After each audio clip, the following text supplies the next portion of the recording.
Hi friends, welcome to infopost Telugu. మనకు నిన్న evening GDS 4th merit list అనేది release అయింది. దాంట్లో మన గ్రూప్లో సెండ్ చేశాను. రిలీజ్ అయిన వెంటనే మన గ్రూప్లో సెండ్ చేయడం జరిగింది. మీకు జీడిఎస్ గ్రూప్కు సంబంధించిన వాట్సాప్ లింక్ అనేది డిస్క్రిప్షన్ బాక్స్లో ఉంచుతాను. మీరు అందులో జాయిన్ అయ్యి లేటెస్ట్ ఎటువంటి జాబ్ నోటిఫికేషన్స్ అయినా, జీడిఎస్కి సంబంధించిన పోస్ట్ ఆఫీస్ సంబంధించిన ఇన్ఫర్మేషన్ అయినా దాంట్లో పోస్ట్ చేయడం జరుగుతుంది. ఇంకా ఫర్దర్ స్టేట్స్కి సంబంధించిన అభ్యర్థులతో మీరు కూడా కాన్వర్జేషన్ స్టార్ట్ చేసుకోవచ్చు.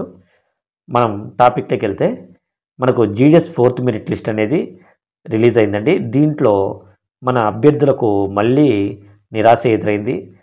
ఆంధ్రప్రదేశ్లో 100/100 అంటే 100% మనకు అన్ని దగ్గరలో కనిపిస్తుంది. ఒక 2-3 పోస్టులకు మాత్రము ఎస్సీ రిజర్వేషన్లో 99.3 సంథింగ్ ఉంటుంది. వాళ్ళకు మాత్రమే ఒక 3 మెంబర్స్కి మాత్రమే ఎస్సీ రిజర్వేషన్లో, అది కూడా ఎస్సీ రిజర్వేషన్లో మాత్రమే వచ్చింది.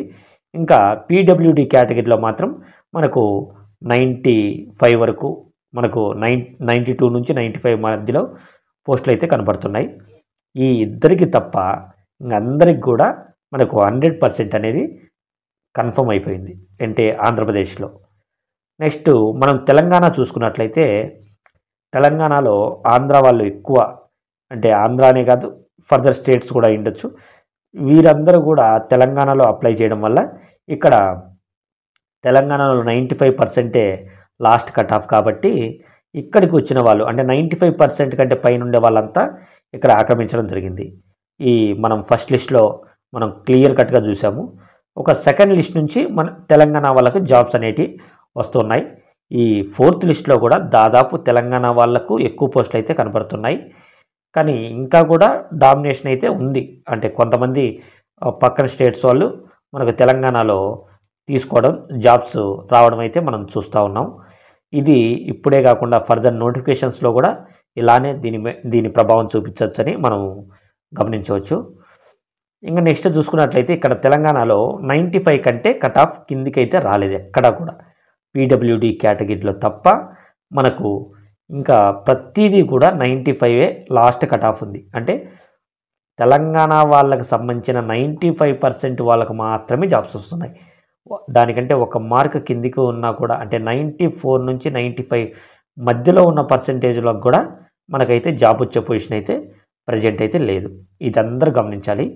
ఇది తెలంగాణ వాళ్ళకి చాలా ఇబ్బందికరమైన విషయమే, కానీ మనం ఏం చేయలేం. ఇది ఓన్లీ మనకు మార్క్స్ బేస్డ్ జాబ్ కాబట్టి, అందులో సెంట్రల్ గవర్నమెంట్ కాబట్టి ఒక స్టేట్స్కు పరిమితం చేయలేము. ప్రతి స్టేట్ వాళ్ళు ఎక్కడైనా అప్లై చేసుకోవచ్చు కాబట్టి ఇది మనము ఏమీ నియంత్రించలేదు కాబట్టి మనం స్వాగతించాల్సిందే, తప్పదు. ఇంకపోతే ఈ చెడులో కూడా మంచి ఏంటంటే మనకు ప్రతి మెరిట్ లిస్ట్కు దాదాపు 50 to 60% మనకు పోస్టులు అయితే వేకెంట్ చూపిస్తూ ఉన్నాయి. కానీ ఈ 3rd నుంచి 4th మెరిట్ లిస్ట్కు చూసినట్లయితే మనకు 80% పోస్టులు అయితే మనకు కనిపించాయి. అంటే మనకు ఆంధ్రప్రదేశ్లో చూసుకున్నట్లయితే 380 వరకు మనకు 3rd మెరిట్ లిస్ట్ రిలీజ్ అయితే, మనకు 4th మెరిట్ లిస్ట్కి 280 వరకు మనకు 4th మెరిట్ లిస్ట్ అనేది ఓపెన్ అయ్యింది. అంటే దాదాపు 80 మెంబర్స్ మాత్రమే సెలెక్ట్ అయ్యారు. మిగతా వారు మనకు రిజెక్ట్ అయ్యడము లేకపోతే ఫర్దర్ ఇష్యూ వలన మిగతా వారు ఎవ్వరూ దానికి ఎలిజిబుల్ అవ్వలేదు, అంటే క్వాలిఫై అవ్వలేదు. ఇటు తెలంగాణ చూసినట్లయితే తెలంగాణలో కూడా సేమ్ అదే పరిస్థితి. 280 మనకు 3rd మెరిట్ లిస్ట్ రిలీజ్ అయితే ఇప్పుడు 4th మెరిట్ లిస్ట్లో 208 సంథింగ్ మనకు రిలీజ్ అయింది. అంటే 60%, అంటే 60 మెంబర్స్ మాత్రమే ఓకే అయినారు. మిగతా వారందరూ కూడా రిజెక్ట్ ఆర్ సంథింగ్ ఏదో జరిగి మళ్ళీ మనకు 4th మెరిట్ లిస్ట్లో అయితే చూపించింది.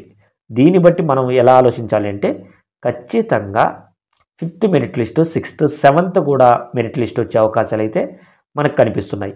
ఎక్కువ మంది పొరపాట్లు చేయడం, లేకపోతే అక్కడ ప్లేసులు నచ్చకపోవడం, ఇలా ఏదో కారణాల వల్ల జాబ్స్ అనేటివి ఫిల్ అవ్వట్లేదు. కాబట్టి మనకు 5th మెరిట్ లిస్ట్ కూడా ఎక్కువ అవకాశాలు అంటే ఎక్కువ పోస్టులు ఉండే అవకాశం అయితే ఉంటుంది. కాబట్టి వెయిట్ చేస్తున్న అభ్యర్థులు ఎవ్వరు కూడా నిరాశపడకండి. ఖచ్చితంగా మీకు మంచి అవకాశమే ఉంటుంది.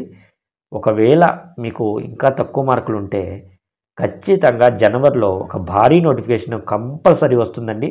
ఆ నోటిఫికేషన్లో మీరు చక్కగా అనలైజ్ చేసుకొని ఎక్కడ మార్క్స్ అంటే మీ కట్ ఆఫ్ ఎక్కడ ఒకరో బాగుంటుందో చూసుకొని అనలైజ్ చేసుకొని అక్కడ మీరు చేస్తే మీకు ఖచ్చితంగా జాబ్ వచ్చే అవకాశాలు ఎక్కువగా ఉంటాయి. ఓకేనా? మీకు ఎటువంటి డౌట్ ఉన్నా కామెంట్ చేయండి, నేను ఖచ్చితంగా మీకు రిప్లై ఇస్తాను. ఇన్ని రోజులు కొద్దిగా నా పర్సనల్ ప్రాబ్లమ్స్ వల్ల వీడియోస్ రెగ్యులర్గా చేయలేకపోతున్నాను. నేను ఇక మీదట ఖచ్చితంగా రెగ్యులర్గా చేస్తాను. దయచేసి నా ఛానల్ సబ్స్క్రైబ్ చేసుకోండి. Thank you.